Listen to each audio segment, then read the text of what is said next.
In the heart of Texas, amidst the chaos of the 1970s, a peculiar movement began to stir.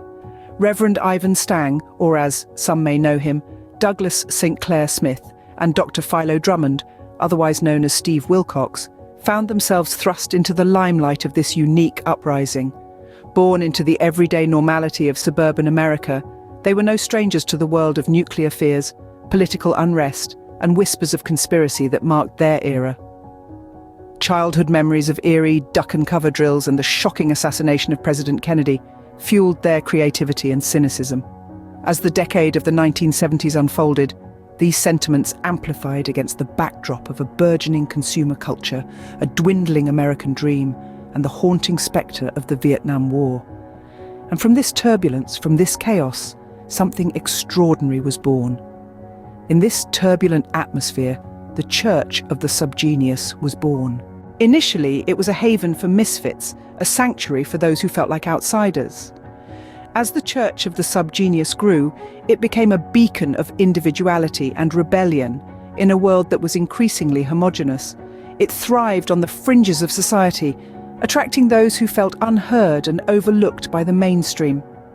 When the 1980s rolled around, the Reagan era brought with it a new set of challenges. Despite their education, many members of the church were thrust into the workforce, facing the harsh realities of blue-collar jobs. Frustration and disillusionment ran high, but rather than succumbing to the pressures of the time, the church used it as fuel.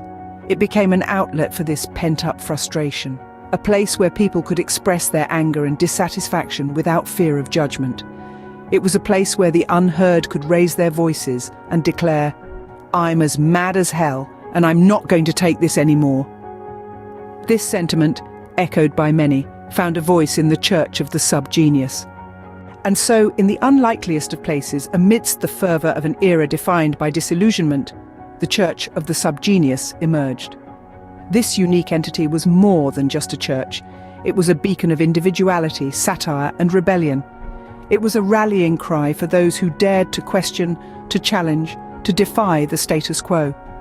The Church of the SubGenius was not about conforming to societal norms or expectations.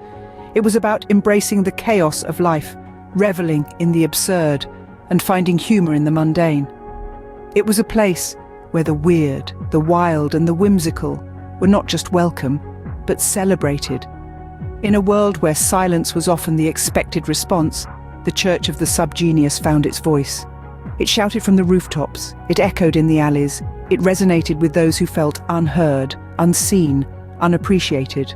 The Church of the SubGenius was not just a response to the world around it, it was a reflection of it. In the face of conformity, they chose chaos. In the face of silence, they found their voice. The Church of the SubGenius moved to Cleveland, Ohio in 1999 and still exists to this day. If you're intrigued by the eccentricities of the Church of the SubGenius, if you're curious about the unconventional, the extraordinary, the downright bizarre, then we invite you to join our journey. We are the Church Detective, your guide to the unconventional. We explore the uncharted territories of belief systems, the depths of religious phenomena, and the heights of spiritual eccentricities.